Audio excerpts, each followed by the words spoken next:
So yeah, part two up. All right, so we're back.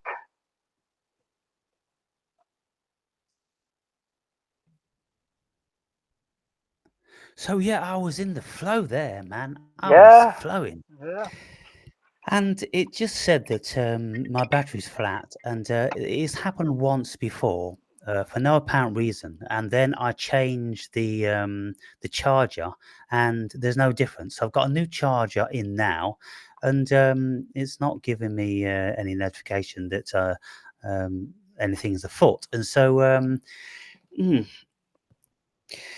anyway, so well, do you want to continue for a while? yeah. I mean, there's a couple of things that we can get into as far as let's say topics we spoke about in the past. That's why I wanted to talk about like energy fields and um, I know that I heard you say in one of our chats, like, when you die, you go back to source. Um, Sometimes when I go back and listen to our chats, like questions arise in my on my end, and then I say, well, in actuality, what is the source of source? Like, what is actually source? When we talk about energy and we have like, let's say the topic of God, and we go and ask somebody what is God, and they'll give you the religious, definition of God, but in actuality, there's many different gods. And then I start to ask myself, well, is God the source or is the energy the source? And let's say God would be the vessel, which is what we are, the expression of that energy, because we are an Yeah, expression of energy, and it depends on the energy that we're in that determines the character, which we could get into egregores, which is why I wanted to cover that topic as well, and we can get into that. But do you agree that uh, the energy would basically be the source, and God would more or less be like the expression of that source? Because in actuality, there's many different gods. It could be the God of destruction, the God of, the God of, harmony. It could be the God of nature, like we were just talking about. It could be the God, of anything. And God, in my opinion, is basically the authority, basically the energy signature. You get what I'm saying? Is what I would consider it. I watch MMA, and you can always see, like, even in trash talking, people would say, "Hey, man, keep that same energy." They'll carry a certain energy through the trash talking, through the build up, and then when it comes time to engage in the physical warfare of things, they expect that same energy, or do they bring a different energy? Like, I watched this one fight with Kobe Covington.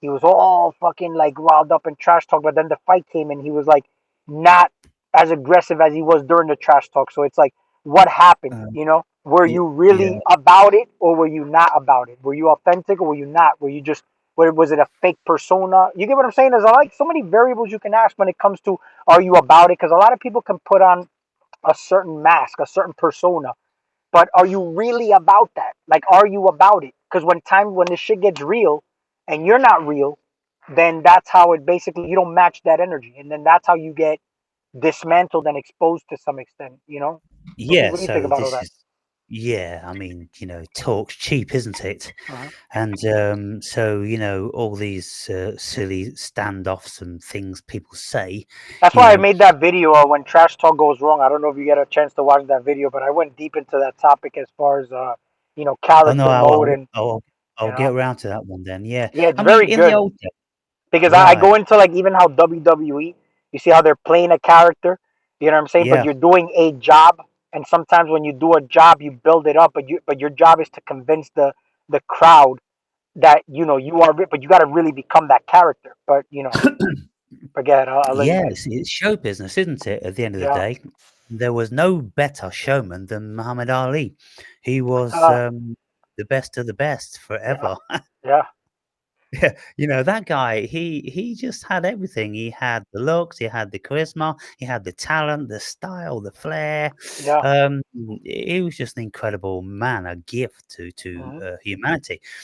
But in relation to the going back to source, well, this is one of the subjects that I want to broach with you. Hmm. in relation to what is source. But you see, it's like all things. It's like a pyramid. There's a hierarchical system, and there's different levels of which we're going to engage with this world. It's like Russian dolls. It's dolls within dolls within dolls within dolls. And when somebody asks a question, I have to say, well, what doll are you speaking about? Because, we can look at things from a religious perspective, a spiritual perspective, a metaphysical perspective, a philosophical perspective, all different sorts of perspectives. We're looking with different eyes, and we've got a different energy and a different level of perception behind all this. And so one of the things that myself and Paul always do, we have to, and this changes, of course, very often through the conversation, because we have to keep adjusting to where we're speaking from. Sometimes we'll both speak from ego when it's kind of like dealing with society and things, and we're listening to the news and this, that, and the other. Well, we're in the ego doll. But then very often we'll just rise above the silly ego doll, and we're out there in one of the outer extremities of consciousness, and we know where we're speaking from. But every so often, Paul will sometimes forget where he's speaking from, and I'll go, you're leapfrogging, or you're jumping around like a frog on lily ponds leaves. Because if you're going to be asking questions about a certain something, you got to stay within the ballpark. Hmm. And so, I think ultimately that it is all one. There is only one, and everything comes out of the one. And so, when we look at energies and gods and all these sort of things, well, I mean, there is a hierarchical system within the cosmos pertaining to age, experience, and intelligence, and all these things. And so we have to try to get into the vibration of whatever it is that we're thinking. And so for me, if I'm going to be speaking about something, then I have to know it. And so what I'm revamping in my book is speaking about things like prayer.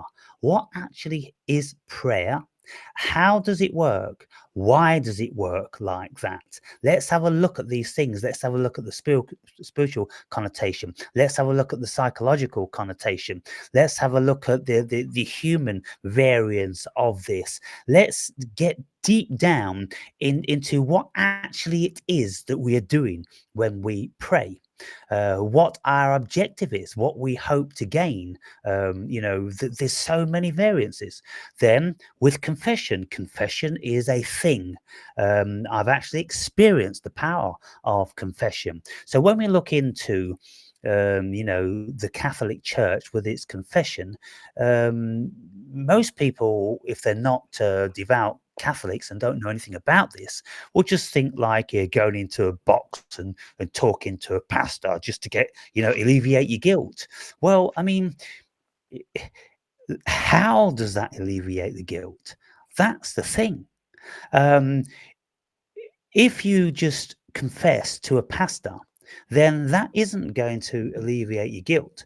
The pastor or the chaplain is the portal, the gateway to God. And that's who actually you are confessing to. Hmm. But the Catholic Church have a facility in a little dull box with a little bit of a screen whereby you can actually speak to a human being. Maybe you feel more committed to doing that. Maybe it feels, more real. Or maybe if you're a Catholic, it's just something that you do. It's protocol. But, I didn't want to get involved in any of that when I did my confessions and when I do my confessions. But I do confess to something vastly higher than me. And when you do that, there is benefits, and you actually can alleviate whatever guilt, stress, shame, or whatever you have pertaining to your actions when you confess before the cosmos, something happens, man. And so all these different sorts of things, that people have been taken for granted and been doing all their lives, like faith. I've looked deeply into faith, asking scores of people what faith is, how does it work, then looking into the psychology, then looking into the religiosity, and looking into the philosophy, and putting all these things together and coming up with a solution, intellectually, spiritually, but then existentially. You have to feel this stuff, because intellectualizing all these things just isn't going to get you very far. And this is why people like Sam Harris and Richard Dawkins, the devout atheists, they're seriously lacking something. As smart as they think they are, they're lacking that je ne sais quoi, that certain something which enables them to get into line with cosmic Hmm. spirit. Yeah. They just they're not there. They're not tuned in. They don't have the wherewithal. They don't have the vibration. And so you can see these people, and you can listen to Sam Harris, and he's very intellectual and he's very eloquent, and he makes a lot of sense speaking about certain things. But then he falls down, tragically, when it comes to the nuances of spirit, and the deeper realms of the cosmos. And I can't help thinking that these people, they've been through the university system, and they've gathered a lot of acquaintances along the way, and they they relish the respect that other colleagues give them, and they're terrified of losing that. And one of my major attributes is that I'm not terrified of none of that. Mhm. I don't have anything to gain, and I don't have anything to lose. And so whenever I'm conveying what I'm conveying it because I am uh, an emissary to cosmic consciousness. Yeah. And that's my purpose in its entirety. I don't have any uh, dogs in the race, or anything, to profit from. And it doesn't matter what anybody thinks about any of the things I say, because I don't care who they're going to tell or what they're going to write about me, or anything like this. It really is of no consequence, Right. because all I um, can think in relation to that sort of thing, well, I mean, from where I'm conveying this stuff from, Ziggy, it comes from a very, very reasonable, well thought out, logical grounding, and a vast amount of experience. I'm not speaking about things that I've read or I've heard solely. I'm speaking about the whole thing. Yeah. And that's what the vast majority of intellectuals can't do. They can't come from the wholeness. And so when I look at the cosmos now, I know that it is one, and we are it. Just like grains of sand are the beach, we are it. And then, just like grains of sand on the beach, they're all faceted like snowdrops in their own individuated way, and they have a certain level of individuation. And if you look at them under a microscope, every single one of them is going to be different. Hmm. And so then we can enter into a realm whereby we think there's separatism. But that's only illusion, it's only Maya. And so I don't. Um, I try not to get involved on that level, but of course, because I'm a human being and I have the similar tools of other human beings, then I have to engage with those if I want to convey what I feel and know. I have to use the tools. But one of the major conundrums, as I've heard you speaking about in videos, is, language. What are words? What do they mean? Because when I've looked at faith and belief and many other words, you look in lots of dictionaries for what these words mean, and they just mean other words, that mean other words, that mean other words, and other words. And what you'll find is every single time when you follow the root, the etymology, whatever it is, you'll end up going round in a circle like the Ouroboros, and you'll end up biting yourself in the ass again every single time. So language will never ever give you reality. It gives you the illusion of reality. And people, when they engage in language, all they're doing, they are conjurers. They're conjuring up a fantasy of a reality which they want to live in. And they are conjuring and casting spells on you, or they are espousing something that they want you to buy into and believe. But what I know about all of this stuff is that it's all fantasy, it's all Maya, and it's all just simply illusion. And it's all a game. And one of my long-term sayings is passionately participating in the play. I passionately participate in the play, knowing that I'm passionately participating Yeah, in a play. yeah, I am the protagonist in my movie, just like we all are. We're all the protagonists in our own movies. And that's all it is, yeah, basically. So when we look then, from the greatest perspective, there is a energy field. It's conscious and it's God. It pertains to everything, and within that genius, then the cosmos in its material um, and philosophical existence comes out of it. yeah. Hey, can I And ask you? so, I know you went when you started. You talked about like when we talked about energy.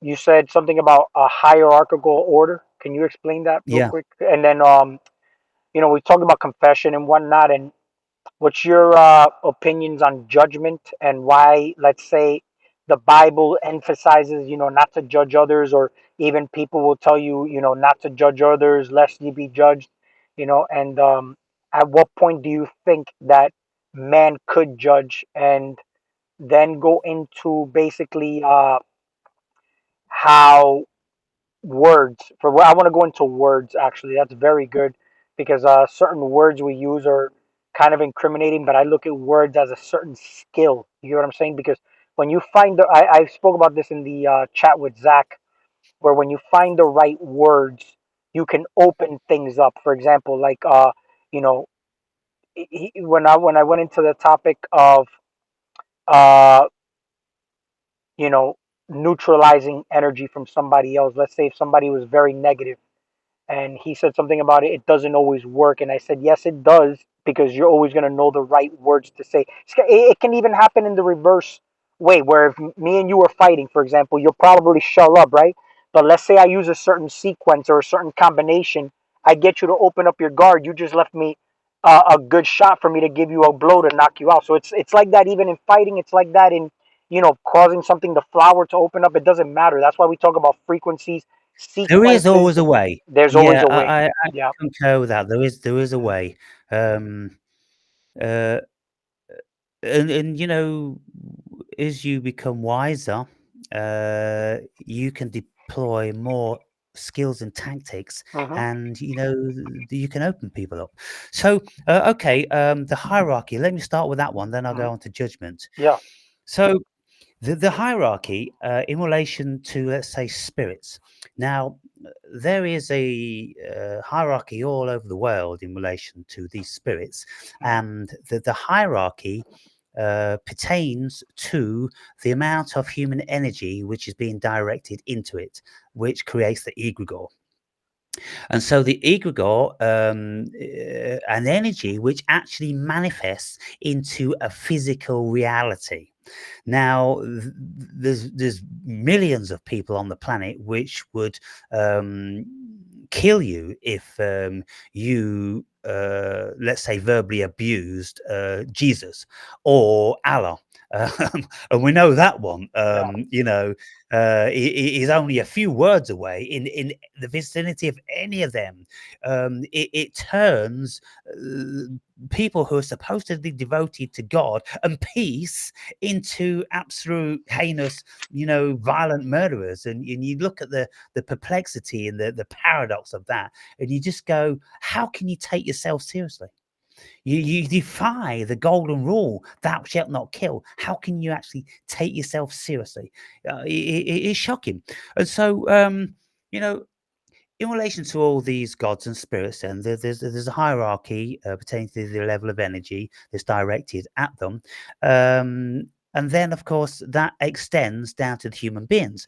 Now, if you're familiar with Nephilim, Anunnaki, giants, all different sorts of uh, space creatures, greys or avians or Palladians or all these sort of things, uh, and the Earth's origins, the human origins, because when we look into the history, archaeological history, paleontology history, we will find all over the world skeletons, skulls, which are not human. And they absolutely can be proven not to be human with one simple test, that they only have one fissure in the top of their skulls, which runs across, whereas the human being, we have two. We have one that runs back. And so we have the three plates, which are malleable from birth. And this is why we have the hole, the soft point. Mhm. And the reason why these bones are flexible, so they can come through a very tight birth But canal. I definitely want to This, cover that too because that I every time I hear this, I always equate how the world looks and how you got Antarctica and then you got the center of the Earth and you know how that looks like it's like literally in the middle of the dome, the middle of the head. yeah, But before we get there, when you talked about hierarchy of energy, do you think, because I know you mentioned Allah and Jesus, but can this also be applied as far as like how, because you did mention humans, but let's say, for example, you got Aaron Berry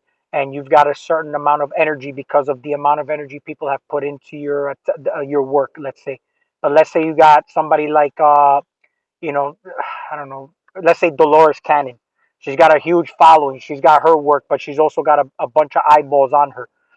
Um, have you ever found yourself trying to get into a topic, but before you do, you refer yourself first to the information that has been said by them before you come to a conclusion of what you're doing?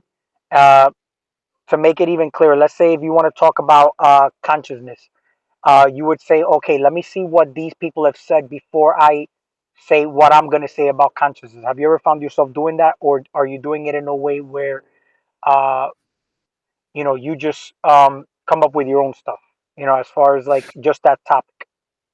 yeah, no, I mean, of course, I've done an enormous amount of study, and I have an enormous amount of experience Yeah. traveling, all over the world many times, and I've listened to a lot of people. I've done 30, 40,000 hours on YouTube, Mhm. read thousands of books, and so there's an enormous amount of other people's ideas and perspectives within my consciousness. And so I look at all those and I go, well, look, okay, so there's patterns formed, but for instance, most of the things that the patterns that are formed, they're formed fallaciously. There is no ground for the formation of these. I would even say fake egregores. For instance, when I was researching into what faith was, I Hmm. really needed to get to the bottom of what faith was, because faith is the fulcrum of all religions, but primarily Christianity and Islam, and all through the Old Testament, the New Testament, and the Quran, faith and belief is absolutely emphasized almost every line. And so you can see that these two concepts are really the pinnacle that the whole of these religions stand upon. And Mhm. it's like an inverted pyramid. Yeah. You've got the tiniest of points where this mass of egregoric energy is balancing very, very precariously upon it. And so what I did is I looked at that and I'm asking everybody, what does faith mean to you? And mostly people couldn't even begin to tell me because they'd never ever thought about it. And I'm like, if you've never thought about it, how come you know you've got it? I mean, is that an impertinent question? If you say you've got to have faith to believe in Jesus and God, and I ask you what faith is, and you can't tell me, how do you know you've got it? What is the short? What is faith in like your definition of faith? What is faith? Faith is the glue that holds religions together, What's the difference between that and and belief? belief is fallible, where faith can never be proven to be fallible. Now, when we look at belief, you can believe that you can curl, 100 pounds, and if you said to me, look, here's £100, I can do it. And then because you know you can do that, you could kind of like pretty well believe that you could kill £150. You think, I could do that. I believe I could do it. But then when you have a go at doing it, you find that you can't do that. But you could do £145. So you was close, but you were wrong. So the belief you had, right, was fallacious. It came out of your fantasy Hmm. of your own strength and ability. Yeah. So that's what belief is. But if you have faith that you are going to lift, you're going to curl £200, and even though it may appear to be an absurd figure to you at this moment in time, as long as you have faith, you will never ever stop trying. And because you never stop trying, faith could never be proven to be fallible. Hmm. So you see the difference there. The Yeah. difference is very distinct. So therefore, that's why you need faith, because people can discount the veracity and efficacy of religions forever. But if anybody has faith, they all of those assertions and philosophical ramblings and even great logic and reasoning could make your beliefs on paper look ridiculous. But if you have faith that they are true, then you are impenetrable. And so that's the thing. That is So the can you root. can you can you equate trust into faith? Well, I mean, I suppose when you look at semantics, if you say I trust in God, then that would be equated to faith. You have faith in God, you trust in God. So they are, inseparable from one another used in that context.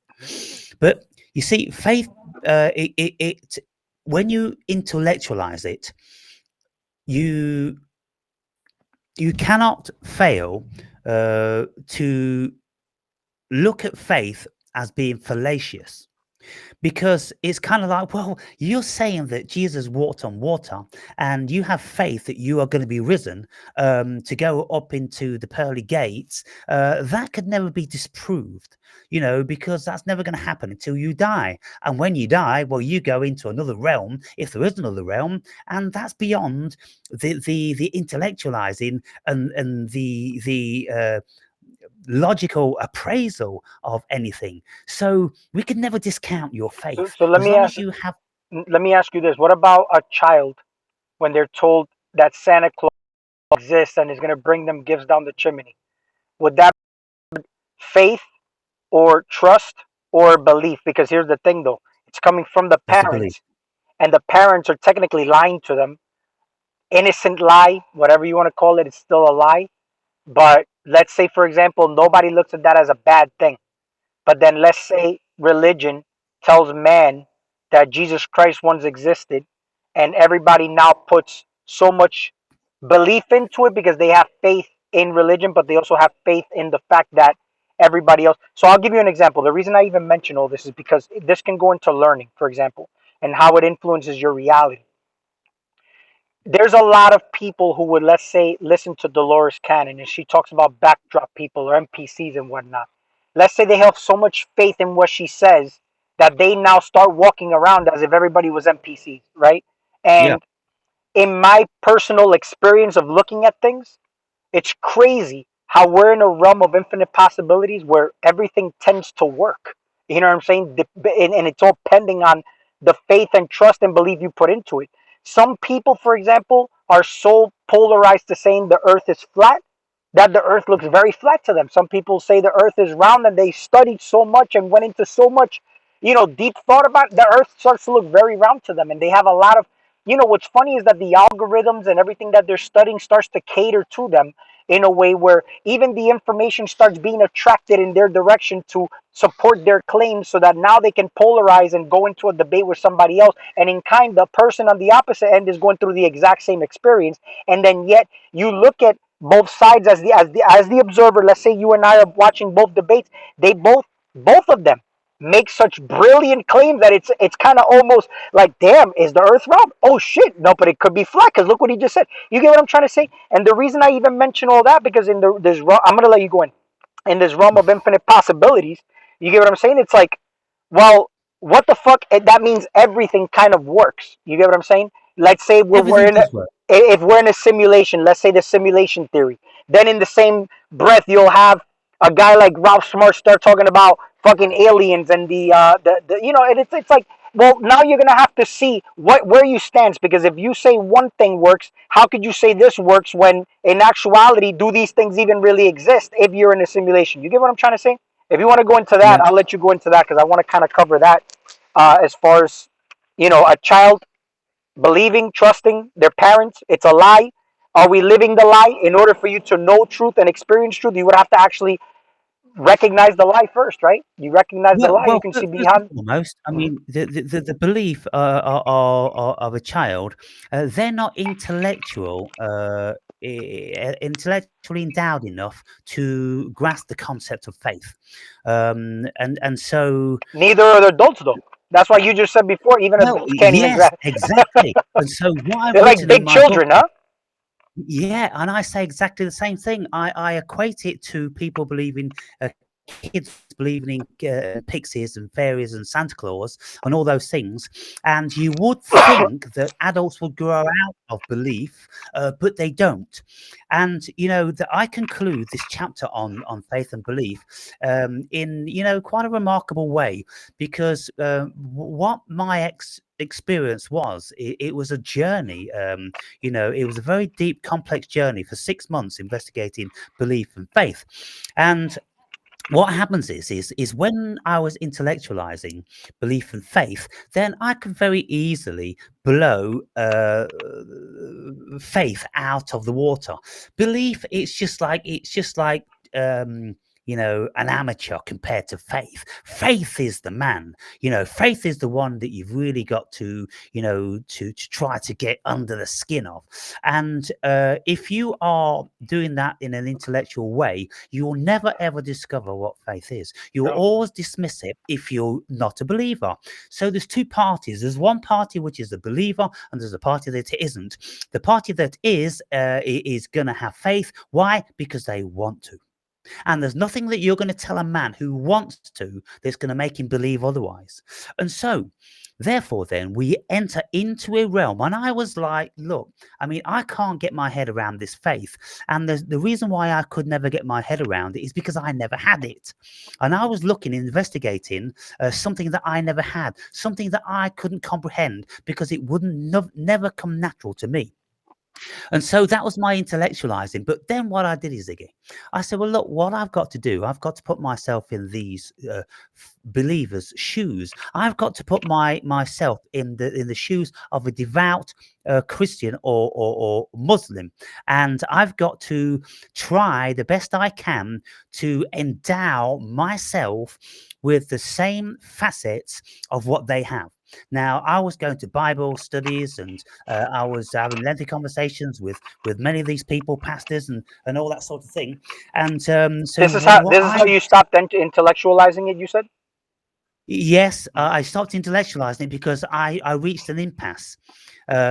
Because what I realized was, first and foremost, that every single thing any of us do in our lives is premised in belief, because we have to believe that we're on a world and it's round, and the sun's going to rise every day, and governments are in our best interests or not, and love's a thing, and all these sort of things, because every single facet of this dimension is a fiction, and we buy into the fiction, and the ego is the software which enables us to create our own fiction. So if we apply our intelligence and logic to faith, it doesn't work. So I needed to look deeper. I was like, there's something I'm missing. I'm missing something. I can't get into faith. It goes against the grain of everything I stand for. But can I change that? And I thought, well, I think I can change it, because I know I can change my thoughts, and I know that my ego isn't biased enough to prevent me from doing that. So what I did was, I then started to pray each day, and I started to think and act as if God did really exist, and Jesus loved me, and when I had a relationship with Jesus, because you see, the premise is in the New Testament, if you believe in Jesus, then Jesus will enter into you, and you will enter into Jesus. Now, I'm looking at that and I'm thinking, well, how does that work? I'm going to try it. And lo and behold, Ziggy, I've discovered some really, deep things that, even the most devoutest of, religious people wouldn't have discovered. And they wouldn't know how to articulate these things. They may know these things on an intuitive level, but they wouldn't have applied themselves to be able to rationalize it. And so what happens is if you discount your intellect, and the reason why you have to discount your intellect is because God, in theory, isn't corporeal.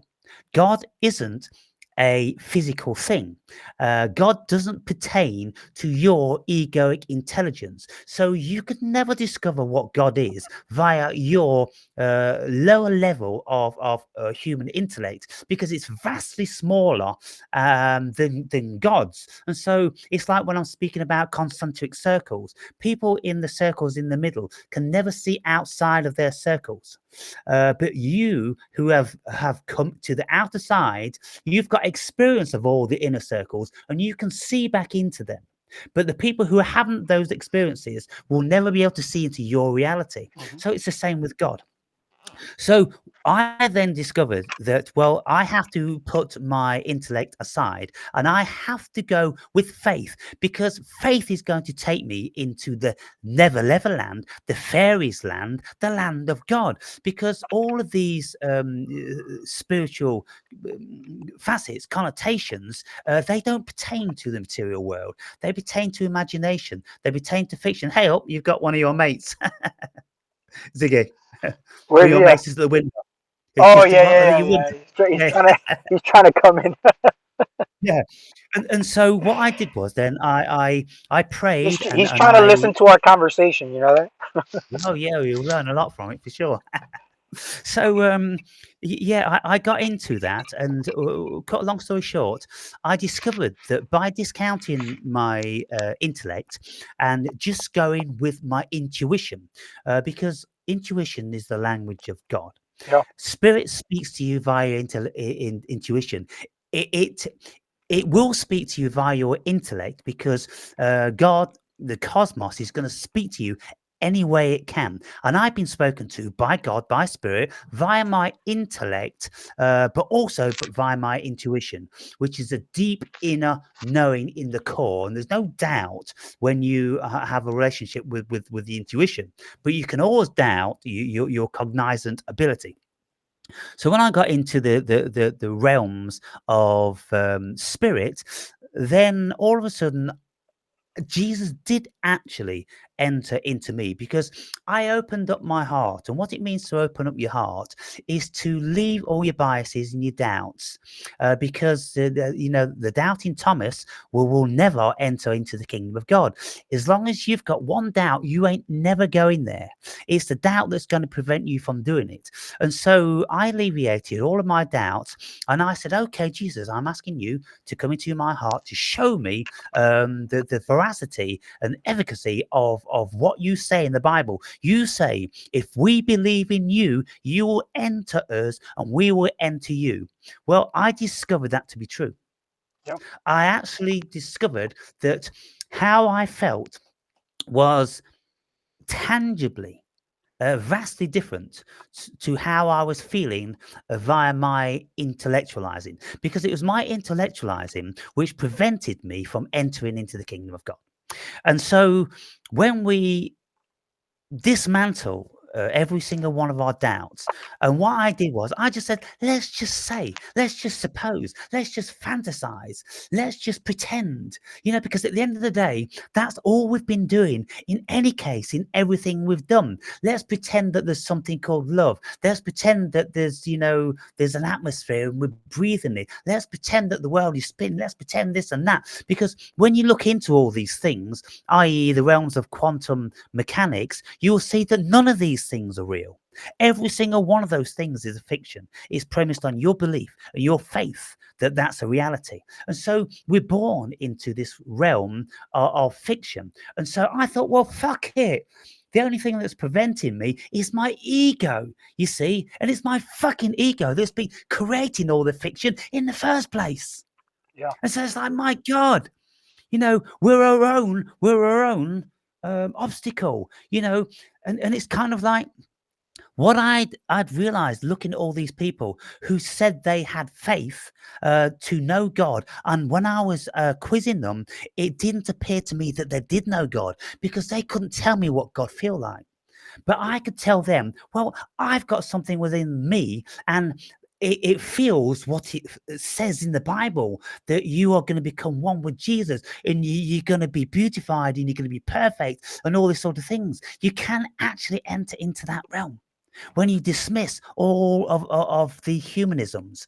But these people who were professing that they had faith, well, they needed faith, Ziggy, because they didn't have God within them, because they hadn't really opened themselves up in a spiritual way to allow Jesus or God to come in.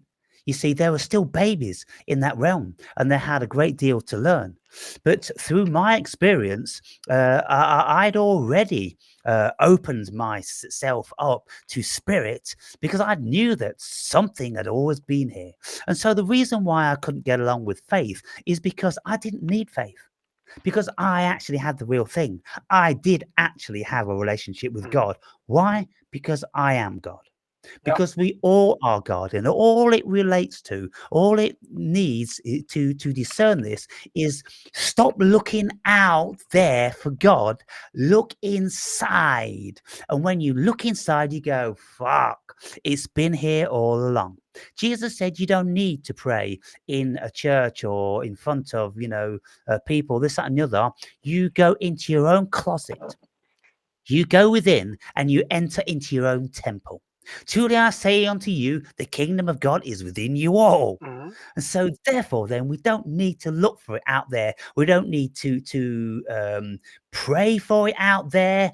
We what we do when we pray, we condition our own consciousness into that very fine line of intuitive consciousness, which will lead us into the kingdom of God.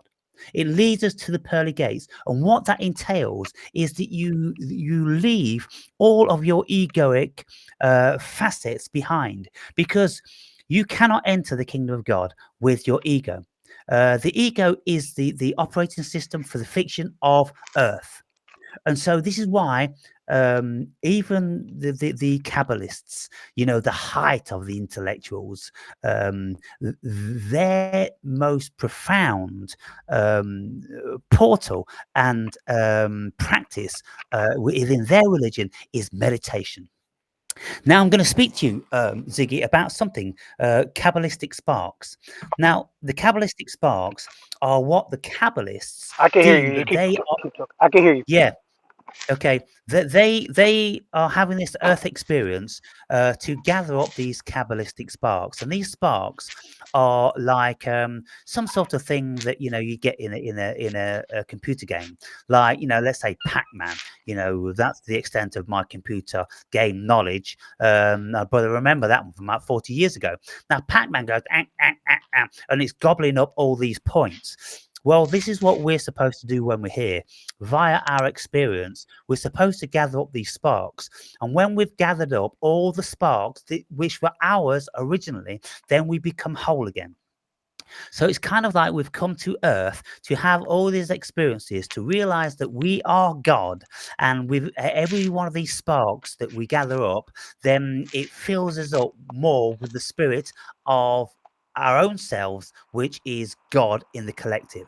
Hmm. And so that was a very, very powerful thing for me. And as I've, been around the world and I've had amazing experiences, and I felt as if God or spirit has been guiding me and showing me. One day I hiked for several hours up a mountain, which was extremely hazardous. And there was no vegetation on it, save for the odd cactus plant here and there.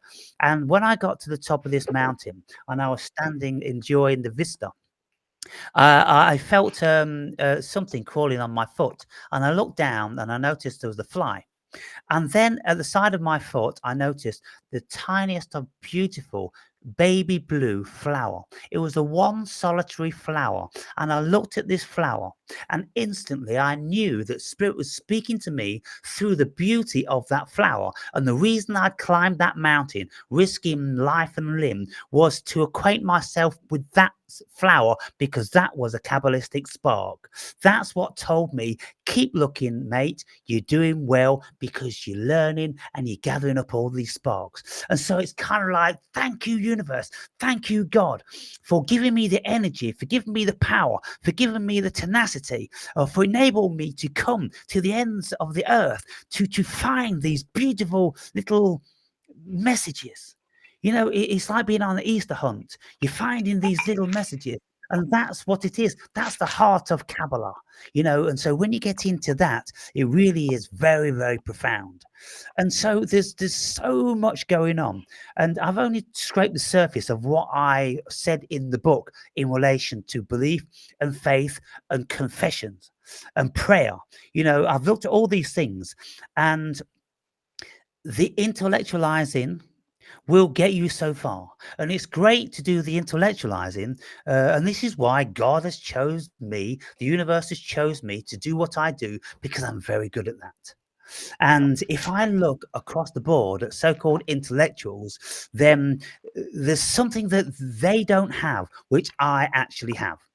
And I'm not saying that I'm the only one that has it, but the only other place you're going to find what I've got is in a spiritual person who is also of philosophical mind.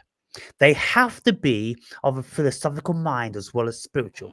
And then you enter into the realm of people like Carl Jung, people like that. And when you listen to people who actually know God, whether they're Buddhist or whether they're all spiritual. They're never Christian. I've never listened to a Christian and I said that person knows God. They don't know God. There's something about Christians and Muslims, they just do not know God. But a spiritual person does know God. And if people bother to read something like the Tao Te Ching and they grasp what that means, then if you grasp what the content of the Tao Te Ching is, then you will know that you are God. You will know that we are God. Everything is in God. And you'll know it because you feel it. It's everywhere. But these people, they don't feel it, Ziggy. They don't have that level of vibration within themselves to vibrate at that resonance of the cosmos. They can't vibrate at 7.8 hertz. Yeah. They're vibrating at something else. In that short, like in a short definition, what is God? And that I know we've covered it before, but I just want to make sure it's in this video too. But in a short definition, what is God? That how would you determine a definition, like to define what it is that a person's supposed to be feeling when they feel God? Oh, when they feel it. Okay, Mhm. well, look, God is all that there is. God is consciousness. God is the cosmos. God is whatever's beyond the How would one cosmos. go about feeling that though? Well, how do you know to try to feel it? You know, if you're going to play, let's say, baseball, then you're going to have to get a bat and a ball. And you're going to have to go to somewhere where you can actually feasibly play baseball. But If you're going to know God, then you have to enter into a realm where that's going to be possible. How do you enter into that realm? First and foremost, you have to enter into God here. But it's marginally useful if you know about all the scripture and all what people have said, it's difficult about God. it's difficult to put the baseball analogy because that's a human thing. The reason I asked this is because even just God, people just like when you think of the word God, Jesus Christ, let's say spirit, people always have a mental picture that they were programmed to know what that actually means. And it's like Well, sometimes it's something that like God, for example, is something that one cannot just fathom because it's not something that you can even anthropomorphize uh, in form to say this is how it is to be God. You get what I'm saying? yeah, well, you see, that's because they're doing it with their intellect. You'll Yeah, never know God exactly. by your intellect. You will only know God via your heart, and you'll only ever be able to listen to God via your intuition. And so, once you, let's say, for instance, I can only speak with any level of knowledge of how I have actually, come to be where I am, And and then I I, can and then I speak want to so. tell you, and then I want to tell you how I did it, but I want to hear how you did it first, so you can Yeah. see it. Mhm. So it's years, 14 years of meditation, an enormous amount of downloading, uploading information, and couple of 300 psychedelic excursions. Mhm. Uh, every time we take a psychedelic, it takes us outside of our ego. If we take the right amount, if we take, the old saying used to be ego death. Once you've took enough, then you enter into consciousness without the ego, and that's in the realm where you'll be acquainted with God, because when you look at what heaven and hell is, heaven is a completely open, still mind.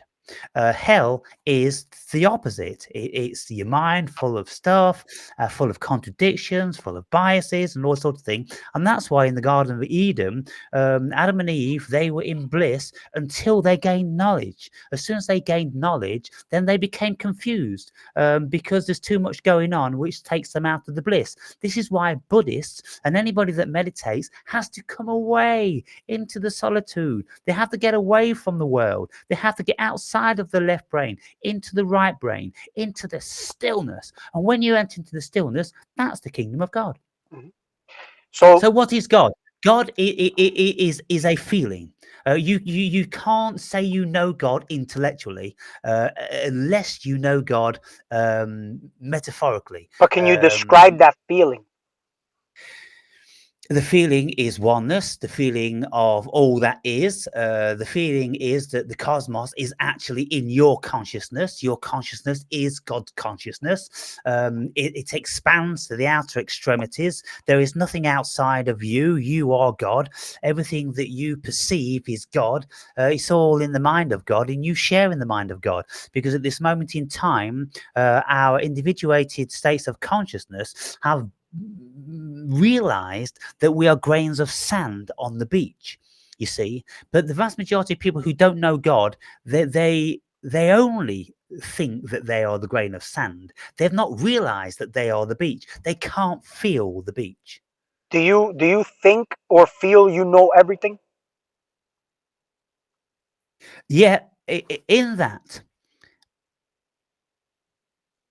all we have to do, and all we are doing here, Ziggy, is remembering. We're only ever remembering that which we already knew. Hmm. And DMT primarily will tell you exactly that. When you go out of your everyday consciousness and you enter into that DMT state of consciousness, you enter into the cosmic consciousness. In that cosmic consciousness, you know that you are it. And that's, one of the major game changers for me. The first time that happened to me, it's kind of like this is what all these other psychonauts and people that have been taking psychedelics have been speaking about. It's what spiritual people who have had an enlightening experience. It's all the same thing. When you get outside of the ego, you enter into God consciousness and you know that's what you are. And the body and everything else is a fiction and it's Yeah, laughable. It's all a dream. yeah.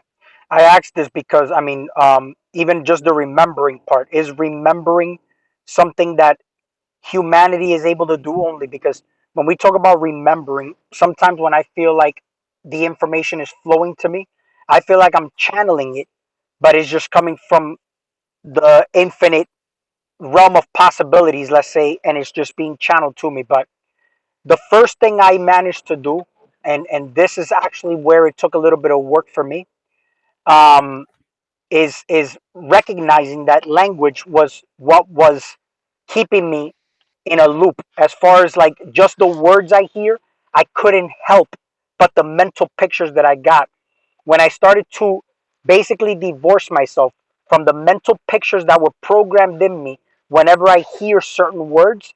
I started to realize that I was breaking out of a religious loop that I kept going into, like going into a religious mindset. Let's say when we talk about spirituality, when we talk about anything, you get what I'm saying? It's still coming from that program of religion.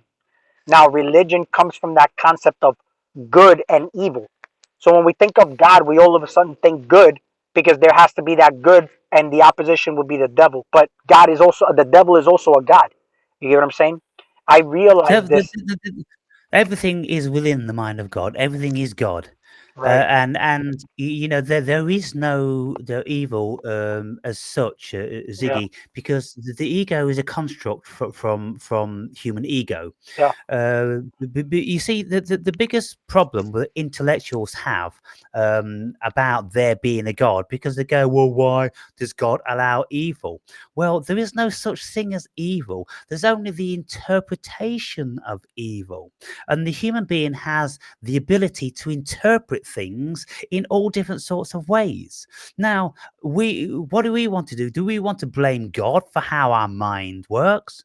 You could say, well, he created you. Then you could say, well, he created us to be our own independent beings with the freedom to exercise our choice. And so when we consider that we're an evil, we are creating our own hell. Mhm. It's all a state of mind. I've been in lots of places in my life, Ziggy, where the body and the ego have been extremely compromised. But if you step outside of the ego and the fallacy of the body, then you are at source. And when you're at source, nothing can touch you. But yeah, let me And when finish you my know my God, train of thought too before I forget. But this is what I was trying to get at because when we talked about intellectualizing belief and all that type of stuff, religion, it has to be language that intellectualizes these things. language is what's going to take you outside of God. Right. So that's the reason why I kind of stopped. This took work to basically just eliminate all that mental picture, the mental chatter, and basically just even saying, for example, the idea of I know everything. One would say, well, that's so uh, close-minded, or it's looked down upon to say that. But yet, when we want to welcome abundance into our life, I mentioned this in the previous chat with Zach because I did a lot of contemplating on this. We always speak the abundance into existence by saying we have it, even though we technically don't have it, right? But I realized that I it would appear that it would not be humble, but in the same paradox, I said, no, I know everything. And this is me matching that energy with God. I no longer started to look at people outside of myself. This is why I said, did you refer to information when on certain topics and look out on certain people first before you spoke about it? Because we tend to look up to these people. We always have this program in us to think that somebody else knows something more than we do. And in actuality, yeah, I listen to people. Like I'll read your book, I'll listen to everybody else, but I'm looking at it from a space where I'm equal to you. No different than if I say I'm equal to God, because you're God, the Lord is can everybody outside of me is as much as God as I am. Because if I don't say Yeah, that, then I'm just basically closing myself up to say then I'm the only thing here in existence. But yeah. I'm about to finish, so this way I just don't want to lose my train of thought. So when I listen to things now, I'm listening to it with an open mind. Yet I can say I know everything. Yet I don't know anything because I'm putting myself in the dark. Because all this is light. Information is light. That's all it is. You channel angels. You channel God. It's all light. God is light, right? We're all light beings. But I'm channeling this light. But in order for me to get the I know everything, I would have to put myself in the darkest of spaces to say, okay, well, I don't know anything, and this is why I know everything. And this is hard to even understand, not for you, but for anybody else to grasp, because they'll say, yo, you're so egotistical, you're so vain, you think you know everything. But the moment I say I know everything, I open the doors to more of that. And here's what I was talking about, the knowledge and intellect. And as far as like, I wouldn't even come from a space of remembering from my perspective. It's more or less like whatever is known already is channeled through me. And like they say, there's nothing new under the sun. Everything that's supposed to be known is just being channeled through me. And this is why sometimes I'll say I don't even remember what the hell I spoke about. You get what I'm saying? I'll go back and I'll be like, oh shit, I get mind blown myself listening to my own self speaking as if somebody else was talking. If I watch anybody else, can you still hear? It's a little bit funny. Yeah, something. I got a call coming. 1 second until the phone just finishes ringing, and then I'll continue. Okay. Can you hear me or no? Yeah, yeah. Oh, so I'll continue. So, um, it's basically where instead of like even all the studying I've done, that study, it's like it's basically now where I just know what I know. And sometimes I say to myself, okay, how do I put this into words or intellectualize what's not supposed to be intellectualized? You know what I'm saying? Sometimes I say, well, yeah, I know it. I know what it is. When somebody's talking to me or they'll ask me a question, I just somehow know what the answer is. It's like very, you know, it may not be. Intuitive. It's yeah. It's just something that I know. I just know. I know what it is. Even though if I was to ask myself the question, somehow I'll know it. And if somebody else is asking me the question, they'll somehow know the right words to basically answer that question. But if I'm sitting in my, let's say my, and I say to myself, oh, I don't know, that person is bigger than me. Somehow I close myself off to knowing what I'm supposed to know or what I know already. You know, because that's why I say, do you learn things or do you just recognize or realize things you already know? You just don't know that you're realizing the stuff you already know. You think you're learning, but you're really not learning. You know what you know, you know? Well, picture this. Uh, Remember when you've looked into a river, which is running rapidly over stones, and you see these little vortices, yeah? Yeah, And so you look at those vortices, and if you imagine that when you look at these vortices, they'll come into existence and then they'll go out again. All of a sudden, you'll see a vortex created in an eddy in the river, and then it'll be there for a few seconds or minutes, and then it will go back into the river. The air comes out of it, the energy changes, and then it goes back into one. Well, that's what we are. We are individuated specks of consciousness. And when we're in a vortice, right, we're individuated. We're having an individuated experience. We're spinning around and we've got a different energy to the whole of the river. yeah, But it's short lived and then it goes back into the river. yeah, And so that's exactly the same. It's a very, nice metaphor for what we are as coming out of the main body of consciousness as being human beings, and then we're going to go back to source. So this is source. So we do actually know everything. We know all that there is to be known as far as consciousness en masse, because we are a part of that, but we've been individuated and we have been severed from that vast amount of knowledge because it's overwhelming. When you have one of these psychedelic trips and you know that you know everything, it's you can't do nothing. Yeah. You can't deal with that stuff. It's massively overwhelming. And so I would often say that, it'd be beautiful if you could stay in some sort of a level of the euphoria of like a DMT trip. You couldn't function at all in the depth of it because, your body, your operating system's gone. Oh, You are out there. You've gone back to source. You're no longer a vortice. You're back in source, and then slowly the ego starts to come back online, and then your world becomes so minuscule. And when I was in the transitional stage, coming back from being God, coming back from being the creator of everything forever, and I'm coming back to being Aaron Berry. Fuck! What the? Wow! That's brilliant! That's amazing! And I never felt like, oh, I'm in this shit body. No, it's wonderful. It's only temporary. Enjoy it. yeah. But know that there's no such thing as death. You're Mhm. just having an experience. And so You let know, me ask you this, mhm. Viggy, Yeah. just this question. Do you know that you are God? Well, that's the whole thing. That's the recognition that I'm talking about. Like things that I've seen. You talked about psychedelics, right? You know how many people I've spoke to that have taken psychedelics? Not you in general, but just other people. Big psychedelic takers. But then I'm like, I sometimes question, you know, they're not there. They don't know.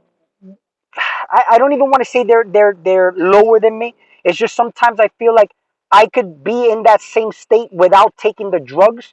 Like let's say for example, I can have a very good experience in the physical. I could have all this information being channeled to me, but then that whole mystical thing will happen in my dreams. Like I one time I remember that I was in my garden, but I made a myriad of videos. A bunch of videos just started to, I couldn't stop. I did like 5 or 6 videos, and it was just like 30 minutes each. You know what I'm saying? I had all this energy, and then I would go to bed, and I dreamt of these deer with these big. I'm talking about these horns that were just so magical. These mystical creatures. They were in the trees. I started to get. These elves started to talk to me in the trees, and they weren't talking. They were telepathically communicating with me. But I was in like a world that I was like, wow, this is amazing. You know. So I felt like I was able to contrast what had happened here. I recognized I was having this experience, and I was channeling the environment. Everything was talking to me, but it wasn't where in a psychedelic trip everything was morphing and talking to you. Like I channeled it, and I was able to speak on it. And then that's why certain people who take DMT and whatnot, I don't feel like they're tuned properly. And then they take these things, and then they're like, I can't, it's like I can't talk about. I don't even know how to explain it. You get what I'm trying to say? So that's the difference. Like, yeah, I've had these experiences, and I recognize that I'm God because of the things that I know I'm able to do. But the way I look at God and life is the way I look at it as if I'm a demigod now. Because you look at all these, like Thor, for example, he's a demigod. How do we know that we're demigods now, but then you die and you're a god, and this is how you blossom to be the god, and then you can go back and do it like you have the options and choices to do anything, but without thinking linear, can you fathom being outside of space and time without being able to even look at things linear, without intellectualizing? You know how sometimes we say, well, you know, if let's say the energy is the source and God is the vessel, then who is powering up that energy that is energizing the energy of God? You get what I'm saying? But why can't even that being a mystery should be divine to say, wow, well, maybe we're in a space where we can't fathom that. We couldn't fathom that. I'll give you an example. Let's say I look at animals, right? Like the cats in my garden. I've taken care of a few litters here, and of course, some of them have gone into the shelters and whatnot. But I noticed that the mom cats, they're very protective over the kitten, right? Up to a certain age. And then after that, I don't even think they recognize them as their sibling anymore. Now they're fighting with Yeah, them over food. They'll try to chase them away if they piss them off. You know what I'm saying? Like they're not yeah, as motherly.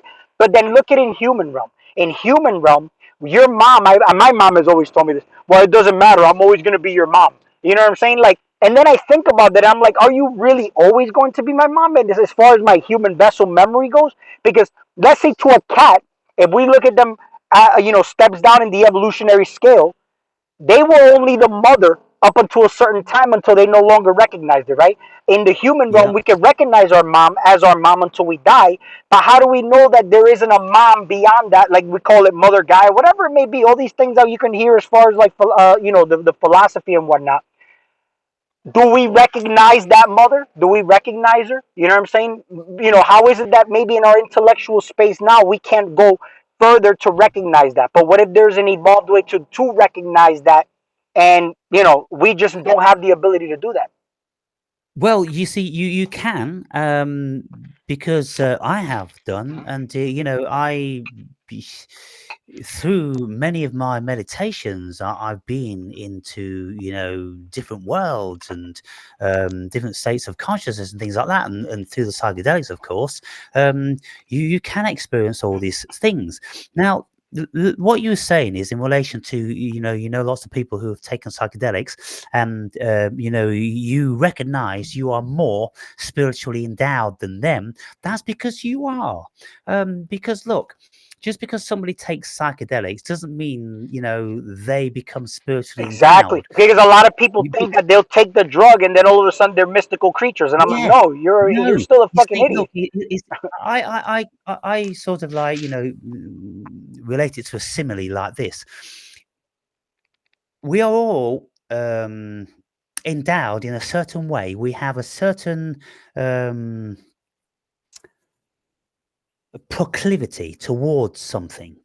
Uh, my proclivity is towards philosophy, for instance.